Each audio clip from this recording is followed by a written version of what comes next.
નાની નાની વાતે બે ભાઈઓ બાજે લડીને મરી જાય, કેસ કરાજ. કઈક પરિવાર એવો છે કે બે હગ્ગા ભાઈઓને કેસ ચાલતો હોય જમીન બાબતે. ચાલે છે ને આવું? તો આવા બધા કેસ કબાડા બધું સત તમાર.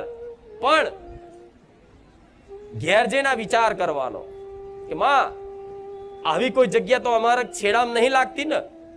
તો જો માં લાગતી હોય ને તો તું માં ગમે તે રીતે અમને પ્રેરણા કર, અંદર વિચાર નાખ, તમારા સપને કે ગમે તે રીતે અમને સાચો માર્ગ બતાય. અને તું કે ને કે આવા હકની અમારી જગ્યા અમારા ભાગમાં આવે છે તો માં તું કે તો અમારે મૂકી દેવાની. બેઠીશું, ચિંતા ના કરતા.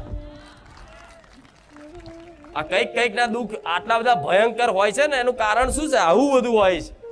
પેલા જોજો એવાની જગ્યા કોને નહીં ખબર? આ વાત બધા જાણે છે કે ઉછેદ્યું હદ નહીં.